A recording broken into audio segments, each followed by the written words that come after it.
Ade karaa iskeelidda dubbate booddee iskeelitti gaaffii waan ta'eef iskeela keeti yaa waaqayyo kana si dubee ka'e. Sababiin isaa lafeen takka afaan uffatee hin beeku. Lafeen lafeedha waan ta'eef ka'ee riboo godhatee, ka'ee dhanna godhatee, ka'ee qaama godhatee nama ta'ee dhaabbachuu hin danda'a jedheenyaan namni waaqayyo iskeela keedha. Yaa waaqayyo gooftaa kana si duwwaatu beeka.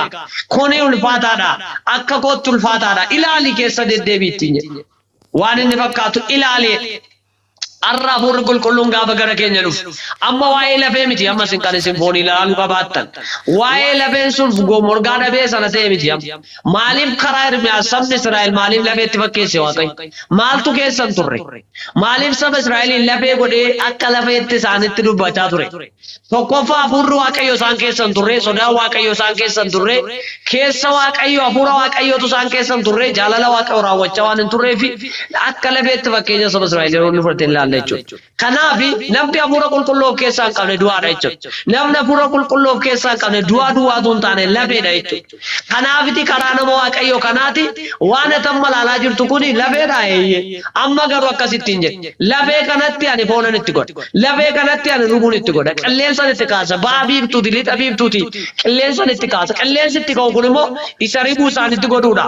Qilleensi itti ka'u kun immoo isa foon isaanitti godhuudha. Qilleensi itti ka'u kun immoo isa isaaniin deebisee haaressuudha. Kanaafi lafee duwwaadhatti ati ilaaltu kanatti maal uffisa? Foonan itti uffisa. Foonan itti godhe. Nan kaasa lafanni kufee. Awwaalanni keessatti awwaalamee jiru keessaan kaase. Lafee kanatti akkuma raajii dubbattuuni lafee ati foon irratti hin argine kana. Lafee duwwaa kana, lafee goggoge kana, lafee foon hin qabne kana, lafee ribuu hin qabne kanatti maal uffisa? Dhagnan itti uffisa, gogaan itti uffisa, dhiigan keessa ka'a, foonan keessa ka'a, deebiseen haaressa. Arra maaliidhaan jireenya keenya keessatti lafee duwwaa ta'e. Hafuuraan nu keessa bargiti. Online unu keessa tajaajilu kana keessatti baay'een namootaan faarfatu, baay'een namootaan kadhatu, garuu hafuuratti du'anii keessi isaanii jireenya isaanii qulqullummaan goganiiru, jaalala waaqayyoon goganiiru, keessa isaaniitti hafuura waaqayyoo jaalala waaqayyoo keessaa waan hin qabneef goganiiru. Amma gaa karaa nama waaqayyoo kanaa maalitti hin jedhe? Waan lafee ilaaltu kanatti hafuura gogalche. Maqaa gooftaa Yesuusiin. Wanta lafee duwwaa nu godhee jira. Wanta akka hin dhaabbanne godhee jira. Waan akka jireenyi keenya hin hundoomne jireenyi keenya dhaabbatee gooftaa Yesuus Kiristoos keessatti iddoo hundee akka hin godhanne waan godhee jira. Isatti sagalee raajii dubbadhu ittiin jedhe karaa nama waaqayyoo. Raajii itti dubbadhu. Lafee kanatti maal uffisa? Gogaan itti godha. Lafee kana maal godha? Daganaan deebi'ee haaressa. Haalelooyaa. Lafa kufnee kan nu kaasuu danda'u. Iddootti bannee nu barbaachisuu kan danda'u. Waan keessatti liqimfamne keessaa nu kaasuu kan danda'u hafuurri waaqayyoo nu argatu. Bargiti faarfachaa jirra. Bargiti lallabaa jirra. Bargiti raajii dubbachaa jirra. Agaruu jirra. Karaa Israa'el nama waaqayyoo kanaatti dubbate. Jarri kun ukkoo hin duune hin jiru. Israa'el ukkoo hin duune jira. Garuu maal hin qaban hafuuratti du'anii jiru. Hafuura isaaniitti du'anii warra jiran kanatti maal ittiin jedhe lafee atan margitu kanatti foon hin biqilche. Maqaa Yesuusiin. Asittoo dadhabeera lafa ittu sanatti. Asittoo humna koo gararraa ta'eera lafa ittu sanatti. Lafee kee kanatti foon uffifame. Hafuura kee kanatti hafuurri waaqayyoo seenee iddooti keessatti liqimfamte dacheeti keessatti dhokatte keessa harkisi baasu. Harki waaqayyoo siif aduu. Karaa Hisqeel kanaaf dubbate egaa amma gogaan itti godha dhagnan itti godha nan kaasa nan haaressatti jedhe. Ulfinni waaqayyoof haa ta'u. Gooftaan koo bara baraan eebbifamu. Kanaaf Hisqeeliin itti ilaalchise booddee amma garuu warra du'an kanan kaase. Amma garuu warra hafuuratti dhokatan kanan kaase. Amma garuu warra hafuuratti dhadhaban laaman kana nan kaase. Kanaaf sagalee waaqayyoo gaafa gara keenya dhufu sagalee waaqayyoo gaafa nuuf dhufu gogaa keenyatti foon biqilcha jechuudha. Obboleettii koo maalitti dadhabdee jirti? Eessatti abdii kutattee jirti? Maa inni lafee gogaa sitti ta'e jireenya kee keessa? Ekonoomii kee keessa? Amanannaa kee keessa? Hojii hojjettu keessa? Maa inni? Maal hodhanneeti gogaa dhattee ilaaltu? Akka ati yaadde ta'uu kan dide maa inni? Akka tabdette ta'uu kan dide maa inni? Karaa natti hin banama itti banamuu kan dide maa inni? Akka ati jarra kaatte ta'uu kan dide maa inni? Akka ati amanatte ta'uu kan dide maa inni? Isatti abdii kutatte sana haaressuu kan danda'u hafuura waaqayyoo duwwaa. Du'aa kee jiraachisuu kan danda'u hafuura waaqayyoo duwwaa. Hafuurri waaqayyoo si kee jiraatennaan Hafuurri Waaqayyoo jireenya kee keessa jiraatennaan lafeen inni gogaa ta'e sun lafeen hoomaantuu foon irra hin jirre sun foon godhata jechuudha. Si haaressa jechuudha. Lafaa si kaasa jechuudha. Waan ati keetti liqimfamte kee si kaasuu danda'a jechuudha. Waan ati keessatti gogdee baddee keessatti duute sana kee si kaasuu danda'a jechuudha. Kanaaf maal inni ati keessa jirtu har'a? Maalidha inni gogaa sitti ta'e har'a? Kanaaf karaa Hisqeelitti dubbate. Amma maalin isinitti uffisa? Foonin isinitti godha. Lakkoofsa 5 irratti Waaqayyo gooftaan lafee kanaan kunoo ani hafuuran sitti galcha. Atis ni jiraatta. Hafuurri Waaqayyo sitti haasa'u ni si jiraachisu. Hafuurri Waaqayyo sitti haasa'u ni hafuura kee dammaqsu.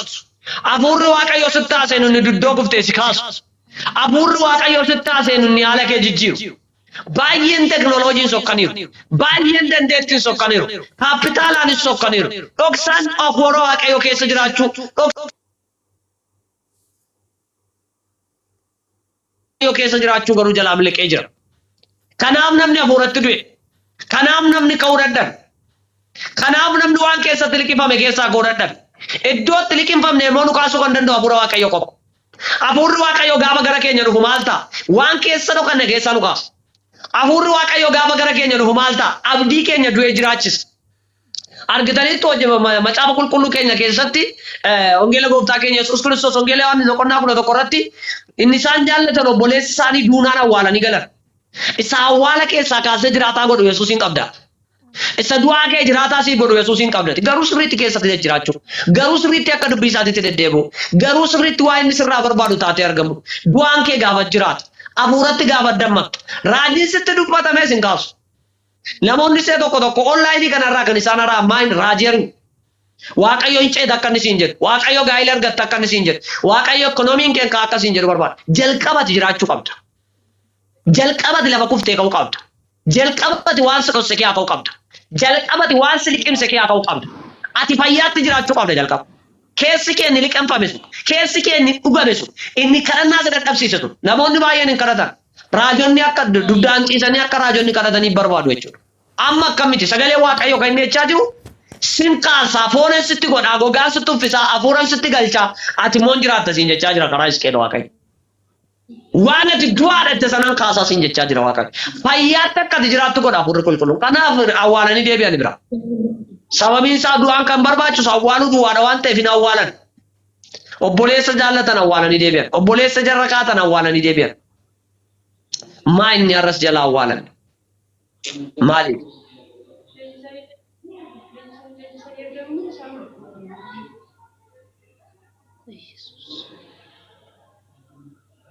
Ruutu jalatee rabbi akkaatiin kana gamara shanii warra baa'u.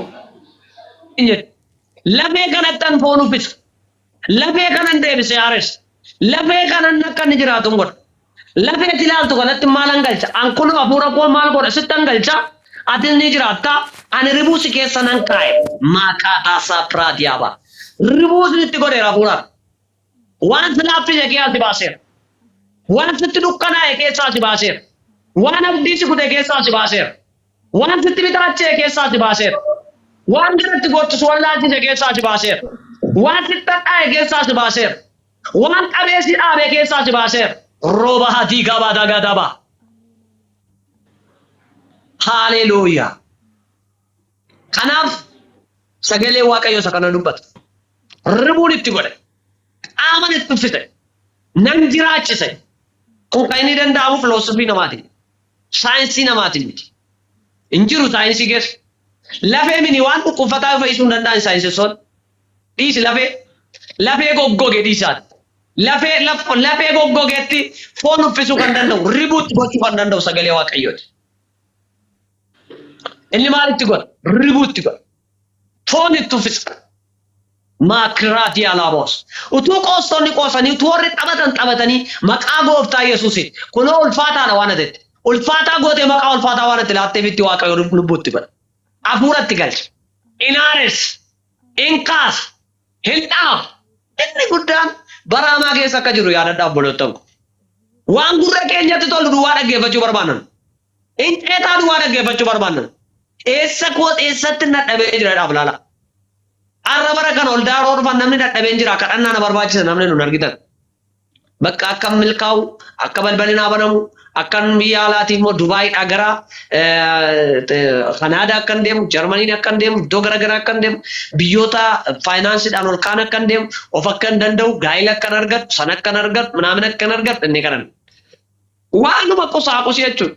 Isa gooftaan keenya Yesuus Kiristoos dursaa mootummaa Waaqayyoo qajeelummaa isaa barbaaddachuuttidha. Isa booddee waan hundumtuu isiniif dabalama. Isa hariinatu hin ta'in akkamittan sooroma, akkamittan fuudhee heerumaa, akkamittan heerumee ijoollee godhaa, akkamittan fuudhee ijoollee godhaa, akkamittan mana ijaarradhaa, akkamittan makiinaa bitaa. Kana jaaddoon kee malee jira moodhaan maqaaman jira moon immoo sirriitti duuka buutuu Yesuus innee immoo filaaluun nurra jiraata jechuudha. Akka of ilaallu barbaada Waaqayyo. Akka keessa keenya ceeggoonu barbaada Waaqayyo. Akka deebinee kaanu barbaada Waaqayyo. Dhugaan sitti himaa beetii irratti yaada ishii irratti ritaa irratti abayee irratti boleetti kodessaa irratti warra armaan gattaan dhaggeeffata irratti yoo ofii kee ilaalte kanatti tarkaanfattu yoo ofii kee ilaalte kanatti ceetu yoo ofii kee ilaaltedha kanatti galma ga'uu dandeessu galmaan kan si ga'u sagalee isaati waan ta'eef kan si aaressu sagalee isaati waan ta'eef misraachoon isinitti himan dhugaa gooftaa kootiiti. Akka ribuusitti ta'uu barbaadda, aaruu barbaadda, jijjiiramuu barbaadda, ka'uu barbaadda. Ofii kee dhiyeessi Waaqayyotti. Keessa kee dhiyeessi Waaqayyotti. Dhadhabdee akka jirtu Waaqayyotti.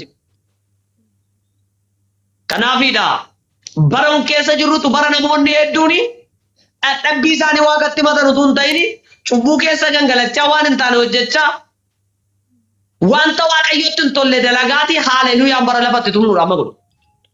Ceetee tabaratte namuudha bara nuti bakka mana sirbaa goonedha jechuudha mana Waaqayyo. Dhaloonni qalbii jijjiirratan hin jiran.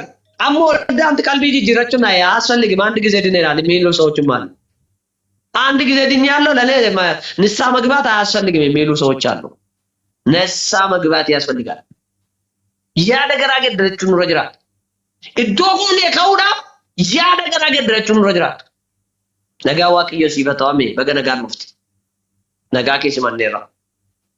Kanaaf lafa kunnee ka'uudhaaf iddootti bannee barbaadamuudhaaf maal ta'uun nurra jiraatan jedhee yaada garaa geeddarachuu. Ani lafee ta'eera. Keessi koon jiru haaleluyyaa koo duwwaatu iddoo jira. Arraba koo duwwaatu dubbata akkuma Hisqeel arge lafeen ati ilaaltu kun mana Israa'eliittiin jedhe Hisqeelidha. Maa inni jedhee dinqisiifate Hisqeel hafuuraan arge. Hafuuraan fuudhee dachaa lafee gogaan keessa guute Hisqeel hin kaa'e.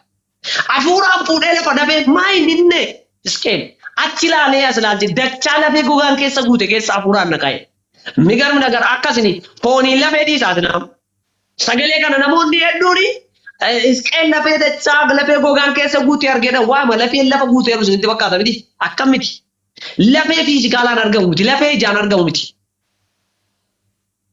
Dhugaan isinitti nagaan siifatu nama Waaqayyo Paaster Noor nama Waaqayyo Noor siin jenneerra jabaa nama Waaqayyo obboleessa koo Paaster Abrahaam.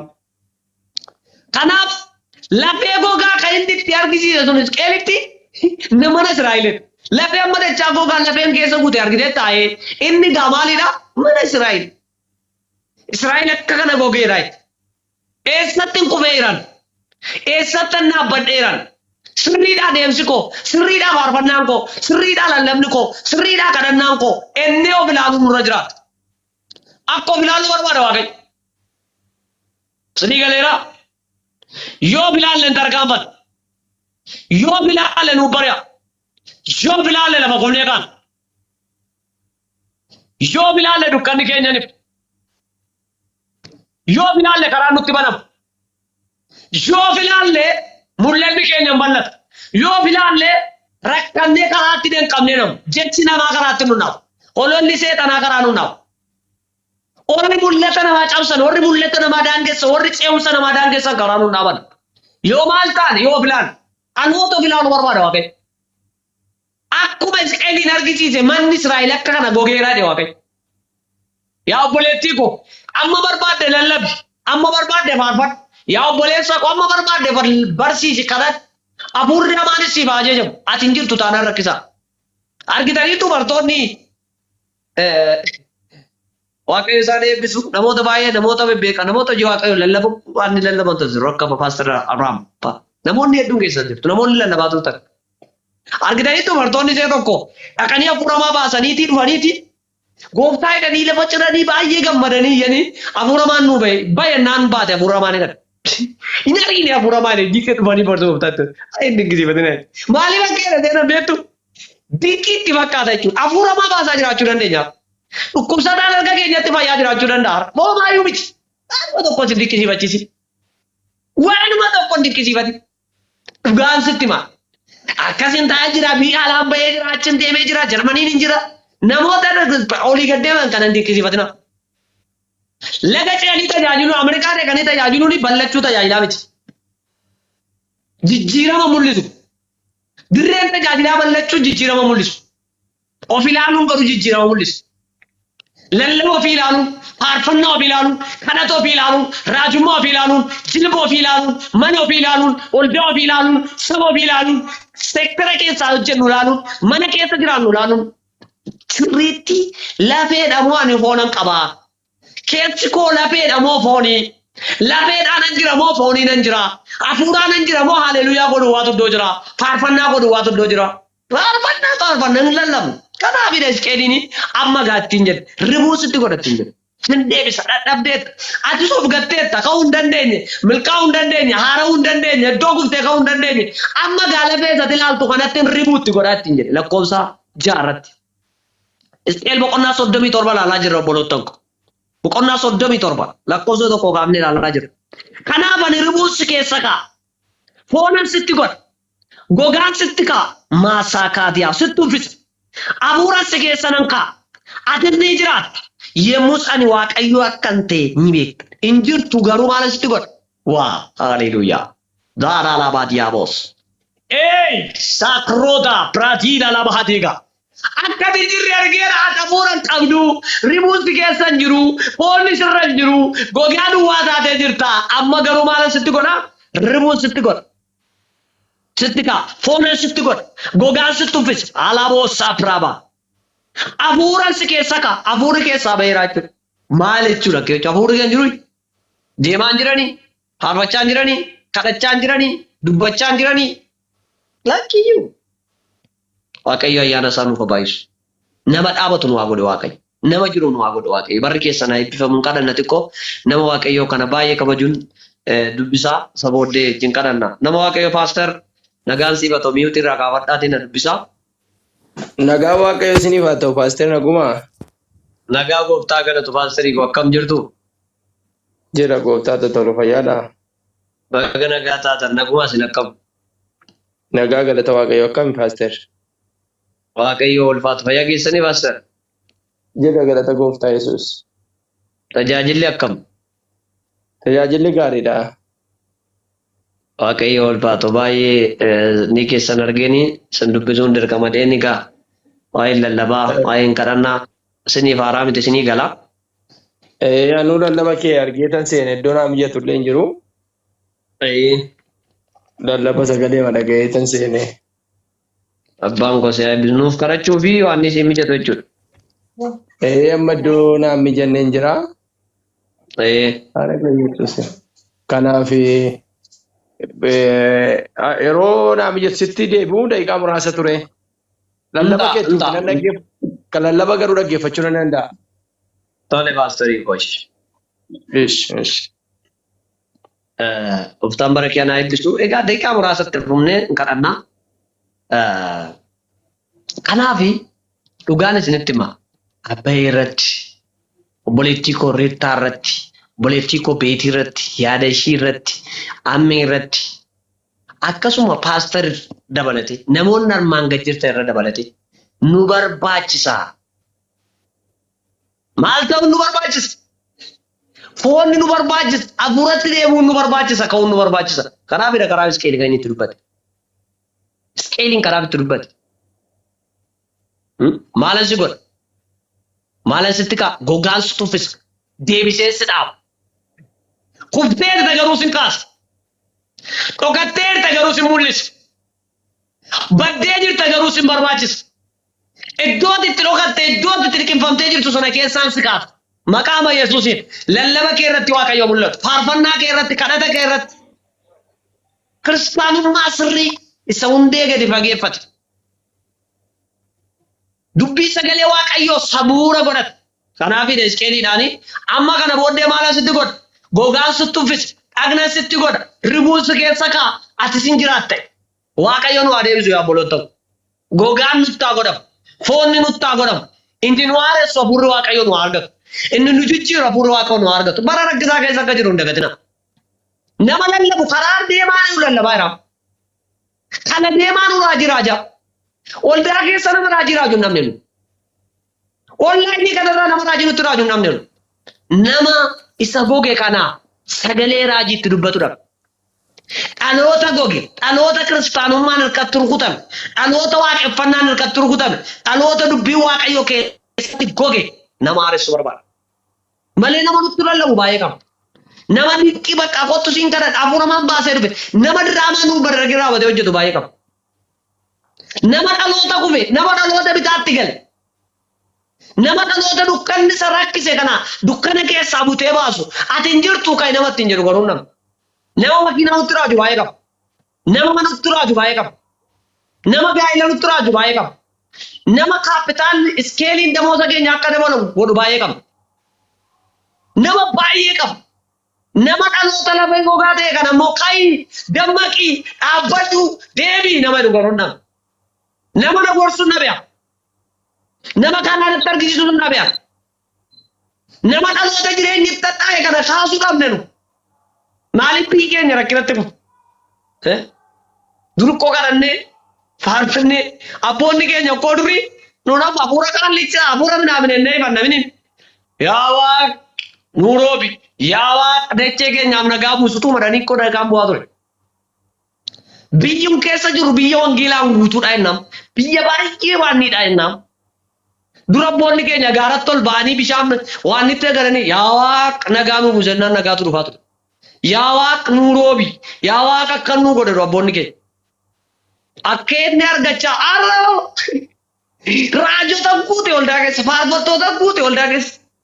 Warra waa'ee shunkurtii zayitii nutti dubbatan malee warra waa'ee biyyaan garaa isaanii raabsu. Waan akkasii dhabne.